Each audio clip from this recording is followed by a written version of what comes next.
In today's video, I'm going to teach you how to change Cursor AI theme color. This is a quick way to refresh your workspace, improve readability, and make coding more comfortable for your eyes, whether you prefer a darker palette for late-night sessions or a brighter look during the day. We'll start by opening the Command palette. Think of the Command palette as the editor's universal search bar for actions.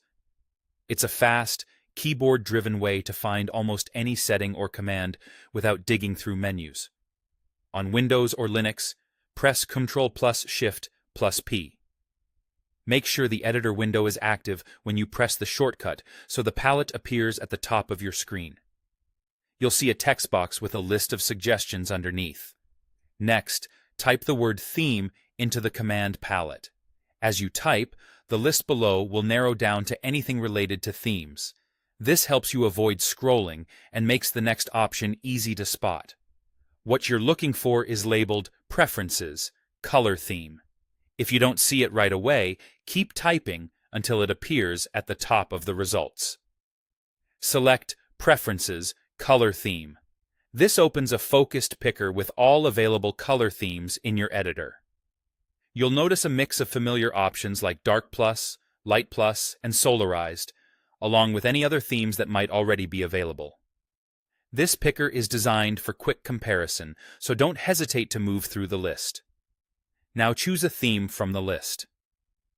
As you highlight each option, most setups will preview the theme instantly across your editor so you can judge contrast, syntax highlighting, and overall feel before you commit.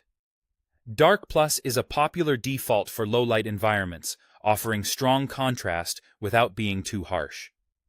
Light Plus provides a clean, bright interface that works well in well-lit rooms or on high-gloss screens. Solarized is designed for balanced readability, with carefully tuned contrast that reduces eye strain for many users. When a theme looks right, confirm it by pressing Enter or clicking it. The change applies immediately to your editor, sidebars, panels, and tabs. If something feels off after switching, try highlighting a few different code files to see how comments, strings, and keywords appear. The best theme is the one that keeps you focused and comfortable over long sessions. That's all there is to it. Open the Command palette, type Theme, select Preferences, Color Theme, and pick the look that suits you. Enjoy your refreshed workspace and happy coding.